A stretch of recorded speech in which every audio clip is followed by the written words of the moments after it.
Hola, ¿cómo están mis amigos? Sean bienvenidos a esta transmisión, una transmisión más sobre la teología. Vamos a seguir ahondando un poquito a la introducción a la teología. Mi nombre es Boris Soto y este tema va a ser también un poquito explicativo y te voy a dar pues las nociones de lo que es la teología en sí.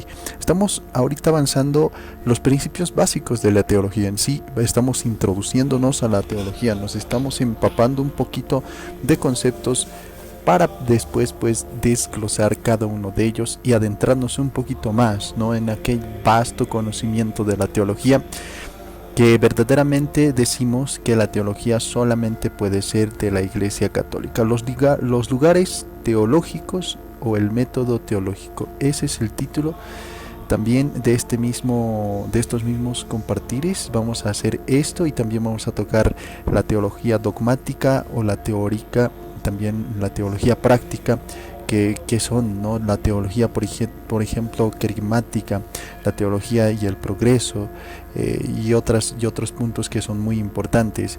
Vamos a abarcar en esta ocasión dos puntos que son muy importantes: los lugares teológicos o el método teológico, y también la teología dogmática y la o teórica y la teología práctica. Pues bueno, estos dos puntos que son importantísimos.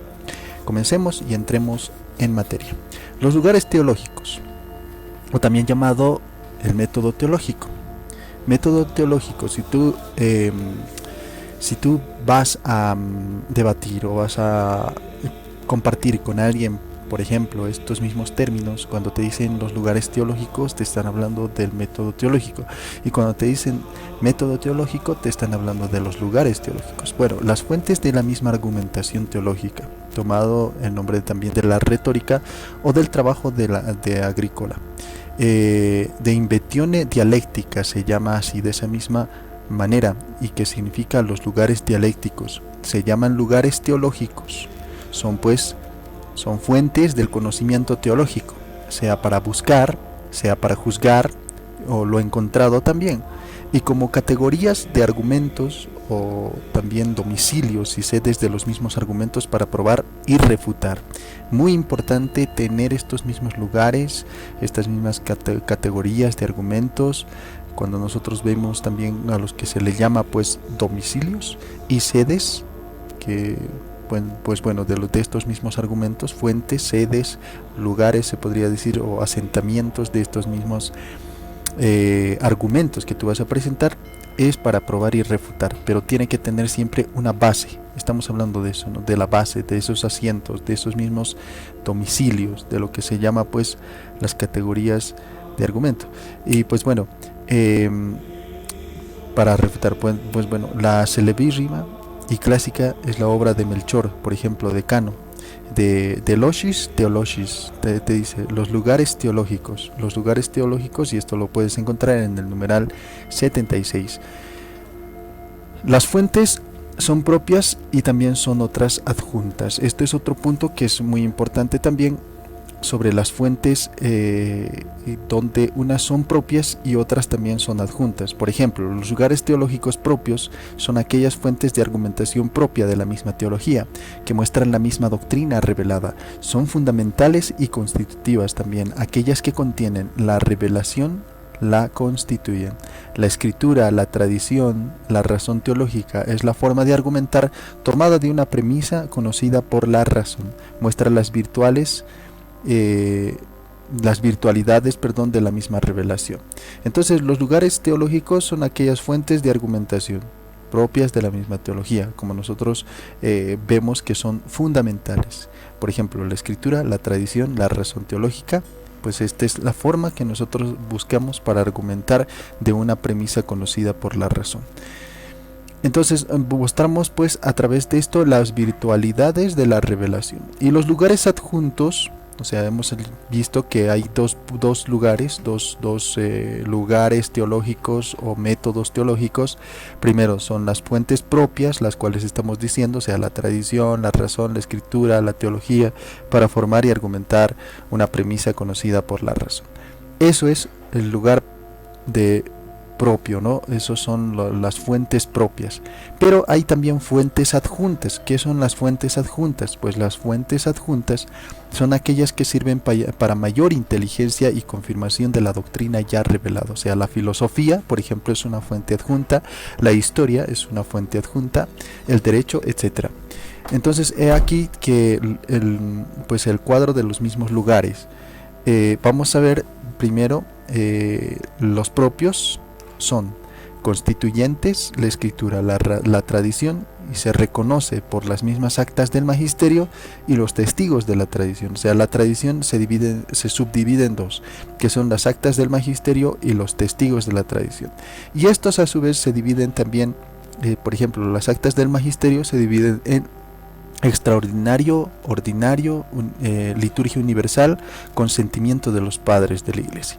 Y también vemos sobre los testigos de la tradición, que tiene que ser de acuerdo al consentimiento de los mismos teólogos y al consentimiento de los fieles. En cambio, las fuentes adjuntas vienen a ser la razón teológica, las ciencias filosóficas, las ciencias históricas y las ciencias jurídicas.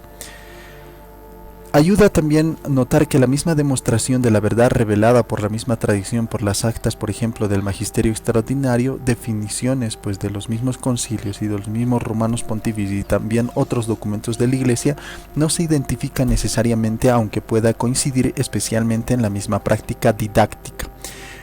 Con ello pues que dijimos nosotros al inicio de la misma teología y su función primera, encontrar la doctrina misma del mismo magisterio de la Iglesia, porque esto significa encontrar también que dice la regla próxima de la fe, es decir, especialmente el mismo magisterio contemporáneo o casi contemporáneo, lo cual se comprueba después teológicamente como contenido en la misma tradición por medio de los mismos documentos más antiguos que pueden existir.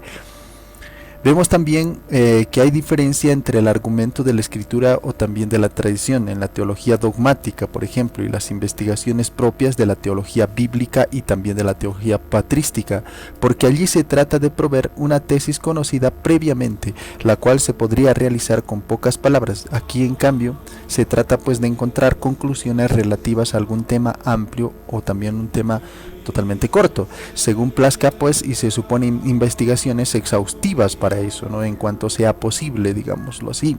Si tú puedes hacerlo, pues lo haces. Allí se utiliza pues la vía regresiva y también la vía ascendente. Aquí la vía es progresiva y también es descendente, en este caso, en este sentido.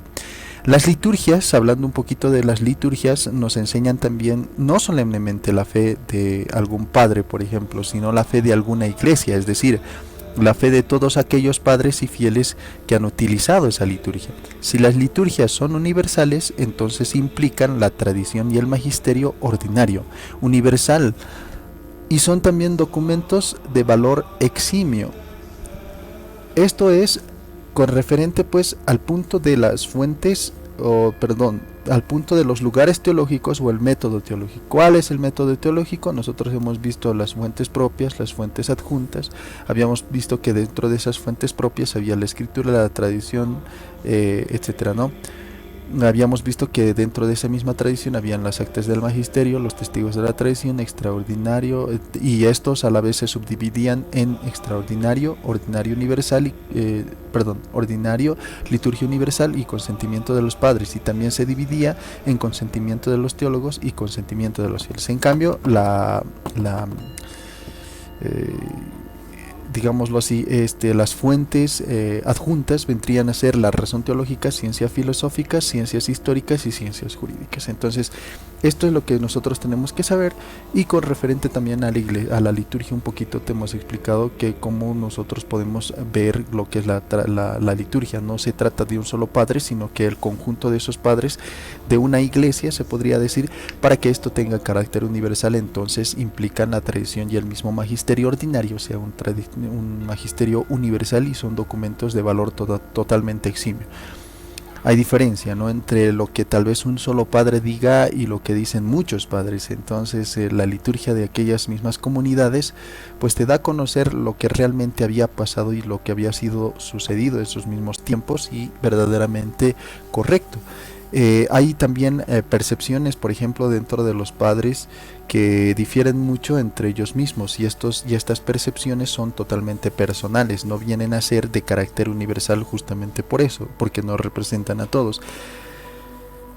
Bueno, hasta aquí ha llegado el punto de los lugares teológicos y el método teológico, ¿no? Vamos a irnos ahora a otro punto, y pongan ahí una rayita porque vamos a tocarles dos puntos que son muy importantes. El primer punto ya lo hemos visto, lo hemos desglosado y lo hemos subdividido. Ahora, la teología dogmática o teórica y la teología práctica. ¿A qué se llama pues teología dogmática y a qué se llama pues teología práctica? ¿A qué se llama teología teórica y a qué se llama la teología práctica? Bueno, por la razón de la materia, la teología pues puede ser teórica y también puede ser práctica. La teología teórica trata de las verdades que no se ordenan inmediata y directamente para dirigir la acción del hombre, pues descansa inmediatamente en la misma contemplación de la verdad, aunque indirectamente tenga también un objeto práctico, es decir, la acción, porque el espíritu vive esas mismas verdades. Se le llama también teología dogmática porque trata mucho acerca de los mismos dogmas o de las verdades reveladas propuestas por la Iglesia Católica Apostólica Romana. Entonces, cuando tú vas a escuchar, por ejemplo, dentro de la teología hay un punto, es este mismo. Dentro de los inicios de la teología, te estoy diciendo introducción a la teología, vemos que este es un punto muy importante. Entonces aquí ya no entra, por ejemplo, un Martín Lutero, ya no entra, digamos, unos bautistas, ya no entran los pentecostales evangélicos. ¿Por qué? Porque la teología teórica te dice que tiene que ser, y que habla de los dogmas también de la Iglesia Católica. O sea, habla de la Iglesia Católica dándote y demostrándote que verdaderamente esos dogmas son reales, son verdaderamente materia de fe. En cambio, pues esto no te lo van a creer los mismos protestantes o sectarios o separatistas. Entonces, si estos no te van a creer, pues están fallando en un punto de la introducción a esta misma teología. Si la misma teología se compone por esto, entonces si tú le sacas esto, pues no puedes proseguir en la teología. Tú tienes que aceptar toda la teología, porque la teología nace desde este mismo punto. Este es el argumento que nosotros sugerimos, este es el argumento que nosotros también decimos. Por eso es que es importantísimo tocar lo que es la teología y lo que también yo te estoy dando a conocer. ¿Por qué? ¿Por qué es tan importante todo esto? Porque los mismos protestantes dicen que tienen estudios de la misma palabra del Señor, de todo lo que implica, pero mentira. Los que primero y los que siempre hemos tenido estudios sobre la palabra de Dios, la filología, etcétera, el dominio de todas esas ciencias, como lo hemos visto en las partes fundamentales sobre los lugares teológicos o también los métodos teológicos, te está diciendo que nosotros nos basamos en todas esas cosas. Entonces nos basamos en todas las ciencias, se podría decir. Entre más ciencias nos utilicemos, entre más métodos científicos, más métodos de investigación utilicemos, mucho mejor para nosotros, y así hacemos un cuerpo mucho mejor. Por eso es que la teología teórica, la teología práctica son muy importantes para designar y para sacar del paso a los protestantes que se quieren colgar y decir que tienen teología. Lamentablemente, déjenme decirles que los protestantes no tienen ninguna teología y que solamente son especulaciones y malas adjudicaciones que ellos mismos se dan. Pues bueno, se llama teología dogmática porque trata mucho acerca de los dogmas y de las verdades reveladas por la Iglesia Católica Apostólica Romana. Por eso estamos hablando de dos puntos. La teología dogmática o teórica se llama teología teórica. Cuando te hablan de teología teórica, te están hablando de teología dogmática. Y también vamos a separarle en la teología práctica, aunque la dogmática también te inspira a hacer, también tiene un objeto práctico. Pero pues bueno, vamos a seguir inmiscuyéndonos a la introducción a la teología. Pues la teología estudia las verdades que directamente tienen que dirigir la vida del hombre. Se llama también teología moral. También puedes encontrar aquí tres tipos de nombres. Puede ser teología dogmática, teología teórica o teología moral, perdón, la teología práctica o también teología moral. La teología práctica, bueno, hemos visto la teología dogmática que te decía que era verdades que no se ordenan inmediata y directamente para dirigir la acción del hombre. Son verdades que no se ordenan inmediata y directamente. Esa es la teología dogmática. Pero ¿qué pasa con la teología práctica? Tiene también otro nombre, y también la teología práctica estudia las verdades directamente, tienden a dirigir la vida del hombre. O sea, la teología práctica dirige en la vida del hombre, no tienden a dirigir la vida del hombre directamente. En cambio, la teología teórica, la teología dogmática, indirectamente, o sea, no se ordenan inmediata y directamente. O sea, no son directos, son indirectos, se podría decir, pero con el mismo fin. Entonces, se trata también de la teología moral en sentido pues amplísimo, significado pues que estudia la misma interacción humana, en cuanto pues que está, bueno, esta misma teología se debe conformar a la norma de la misma moralidad conocida sobrenaturalmente, o en cuanto se considera el mismo movimiento íntegro de la misma criatura racional hacia Dios. Sin embargo, en un sentido más estricto, se entiende también frecuentemente por teología moral aquella parte de la misma teología práctica que trata la acción humana como también prescrita, esto es, como lícita o ilícita también. Otra parte de la misma teología práctica se llama teología espiritual, o sea, teología ascética y también teología mística. Entonces, ya vemos que aquí hay puntos también que son muy importantes dentro de la teología práctica. Dentro de la teología práctica, también se llama una teología espiritual. Entonces hay bastantes ¿verdad? Subdivisiones. Nosotros vamos a ver, por ejemplo, ya en los siguientes videos, cuando nos estemos adentrando un poquito, vamos a hablar sobre la teología espiritual, la teología ascética y la teología mística, y que trata sobre también la misma perfección sobrenatural de la acción y de la vida humana. Entonces esto es muy importante también que tú lo puedas conocer, y esto va a estar dentro de lo que es esta rama grande que se llama la teología práctica o la teología moral. Entonces pues por fin vamos a decir que la teología pastoral, que es también parte de la teología práctica, por eso es que hay bastantes cosas que nosotros vamos a decirte, porque dentro de esta misma teología práctica también está la teología pastoral, o sea, lo que tal vez los mismos protestantes hacen en un seminarito, ¿no?, de teología pastoral, pero lamentablemente esa teología pastoral no es una teología real. Recordemos que la teología pastoral viene de la misma cuna, de la misma Iglesia Católica, y no puede ser en ningún aspecto considerado pues protestante o separatista o divisionista.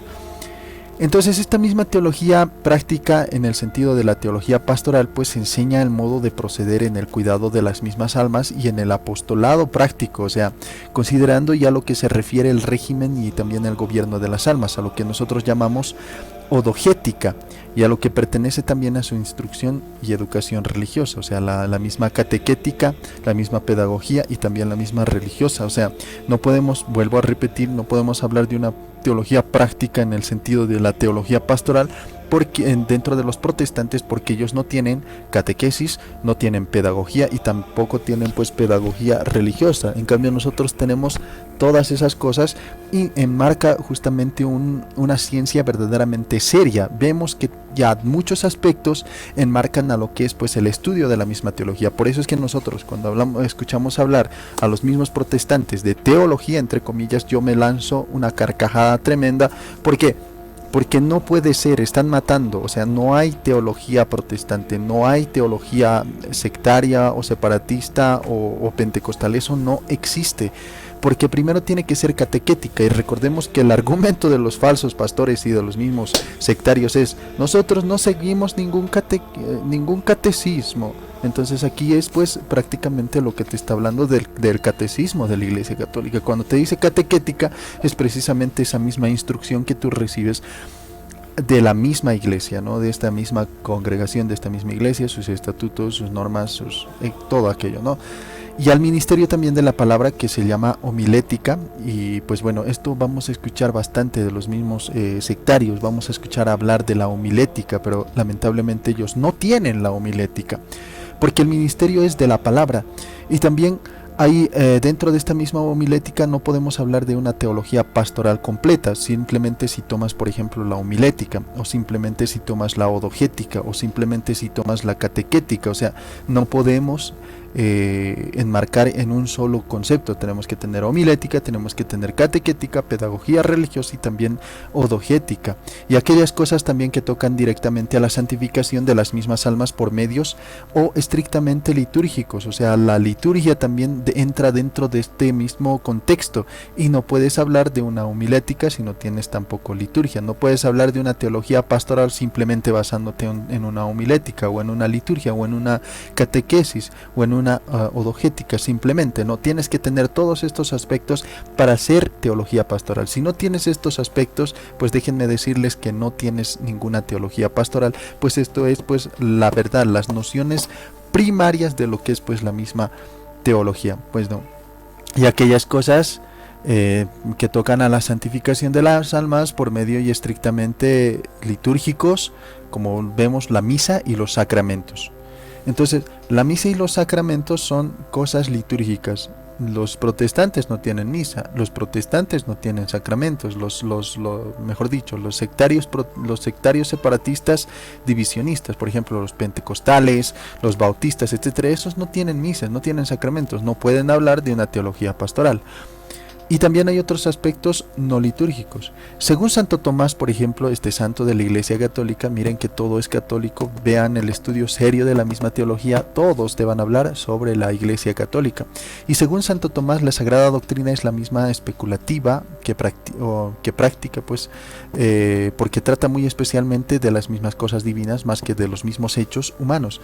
San Buenaventura también sublinia pues el aspecto práctico y afectivo de la misma teología, porque si el entendimiento es considerando en sí mismo se perfecciona por la ciencia especulativa, si se considera, por ejemplo, en cuanto a lo que rige la misma acción, se perfecciona por la ciencia práctica o moral. Pero si le considera pues de un modo intermedio, como nacido para extenderse al afecto, se perfecciona por un hábito intermedio entre el puramente especulativo y el puramente práctico. Y este hábito es la misma sabiduría, que se refiere juntamente al conocimiento y al afecto. O sea, la ciencia teológica es ese mismo hábito intermedio y tiene por fin ya la contemplación, ya el que seamos buenos, pero principalmente el que seamos buenos. O sea, es muy importante esto, que es importantísimo decirte, ¿no? Entonces, estas mismas se tienen que complementar, ¿no? La teología, por ejemplo, especulativa, lo que habíamos visto al principio, y lo que es la práctica. O sea, lo que es el especulativo, proponer, digamos, hipótesis, proponer conjeturas y hacerlo perfecta con la misma práctica o con la misma moral. O sea, tiene que haber una propuesta seria en cuanto a la ciencia, en cuanto a la hipótesis, teoría, digámoslo así, teórica, pero también se confirma esa teoría con la práctica, y eso también es muy importante dentro pues de la misma teología. Entonces, justamente cuando nosotros escuchamos hablar, por ejemplo, solamente por fe, no es una teología aceptable, porque es una parte, digámoslo así, deficiente en su totalidad desde su misma raíz, porque tendría que venir a ser una práctica, y también tendría que ser práctica y también tendría que ser moral para decirte que es verdaderamente teología. La sola fe solamente es un cacareo callejero. No existe, es un careo callejero, mejor dicho. No existe una sola fide, por ejemplo. Porque lo propuesto, por ejemplo, en la teoría tiene que ser practicada en lo real, en lo moral y también en la conducta, en lo que nosotros llamamos liturgia. Pero ellos no tienen liturgia, no tienen moral, no tienen práctica, y justamente por eso es que no se puede llamar de ninguna manera una teología. La división de la que nosotros tratamos en los numerales, por ejemplo, 7 y 10, en la teología positiva y también en la escolástica, se refería también al método, pero esta misma división en la teología dogmática, teórica y práctica se refiere, como dijimos, a la materia, y en una teología también o en la otra, se puede proceder ya con el método positivo, ya con el mismo método especulativo. Entonces es muy importante tener estos mismos dos puntos que son muy importantes. Vamos a tocar este otro punto, ya hemos subrayado, esto es lo que hemos tocado sobre la teología dogmática y la teología práctica, o la teología teórica y la teología moral. O sea, estos dos puntos ya lo hemos tocado y es el punto número 18 que nosotros estamos viendo. Bueno, sobre la introducción a la teología, puntos que son muy importantes, se podría decir subíndices, subtítulos de esta misma introducción. Pero nos vamos a ir con otro subtítulo que también es grande, pero lo vamos a resumir en letras pequeñas para que tú puedas pues verlo y lo puedas estudiar también. Este documento va a estar en estos videos cuando terminemos de hacer toda la saga de esta misma teología.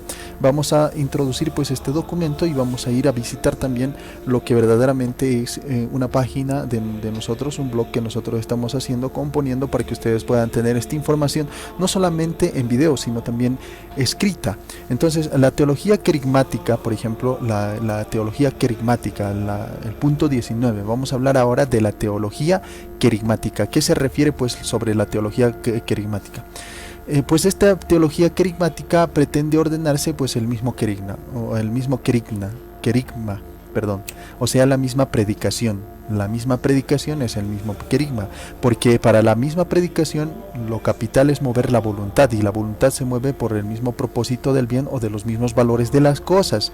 Esta teología pretende no ciertamente omitir la misma proposición de la misma verdad, porque la verdad y el bien se identifican convertuntur, o sea, identifican converturtum, así se llama.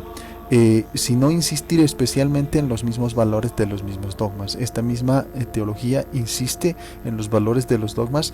De este fin, pues dicen, se deben tomar de un modo de proceder, y el mismo núcleo de esta teología es el mismo Señor Jesucristo. A nosotros nos parece que se debe procurar realmente esta función querigmática y también o consideración de los mismos valores en la teología, y estimamos también dignos de alabanza a aquellos también autores que trabajaron con un esfuerzo peculiar en esta materia, pero no por eso parecería pues necesario constituir una teología autónoma o independiente. Esta teología querigmática pues ha sido verdaderamente estudiada y cultivada por algunos pues teólogos de renombre, pero pues no podría llegar a ser una teología autónoma o independiente. Entonces lo estamos citando pues en función al querigma, en función a lo que es la teología, que es el mismo Señor Jesucristo, y pues es muy importante no hacer que la voluntad, mover la voluntad, y la voluntad se mueve por la misma proposición del bien o de los mismos valores de las cosas. Querigma, o sea, la misma predicación. Pues bueno, esto es precisamente hasta este punto nosotros hemos llegado. Vamos a tocar otros puntos, pero ya en los demás videos. En este siguiente video vamos a acabar con esta misma introducción a la teología, que viene el video número 5, que va a estar muy interesante también. El video número 5, que te va a hablar sobre la teología y el proceso, también sobre el método de aprender. Y vamos a también tocar la teología y la vida sacerdotal, que es muy importante, y verdaderamente esta es la introducción a la misma teología, y no podría haber una teología si no existe, por ejemplo, esta misma orden sacerdotal, o mejor dicho, esta misma teología, la vida sacerdotal, que es muy importante en la teología de verdaderamente de cuna verdadera, ¿no? O sea, la teología de cuna verdadera. Ahora te pueden llamar de teología lo que sea, o sea, eso pueden hacerlo, pero de que sea a que le puedas llamar es una cosa muy distinta. De ser a llamarse es totalmente, hay una brecha totalmente grande, hay un abismo tremendo que separa a lo verdadero de lo falso. Entonces lo falso puede llamarse teología, pero no lo es, porque estamos viendo que los principios básicos necesariamente tienen características de la misma Iglesia Católica, en la cual pues ha surgido esta misma teología, en la cual se ha desarrollado, en la cual nosotros estamos viendo, y con esto nosotros podemos destrozar a cualquier protestante sectario separatista que venga a tratar de charlarnos cualquier cosa, porque la teología verdaderamente ya es una ciencia que verdaderamente está estructurada que tiene pues valores, que tiene métodos científicos. O sea, es algo que es infranqueable, es inaccesible para los protestantes, porque verdaderamente está enraizado en la misma Iglesia Católica, y tenemos muchos argumentos para defender todo lo que nosotros proponemos. A esto se le llama la teología, la ciencia de Dios, que es muy importante. Muchas gracias y nos encontramos pues en otra transmisión. Chao.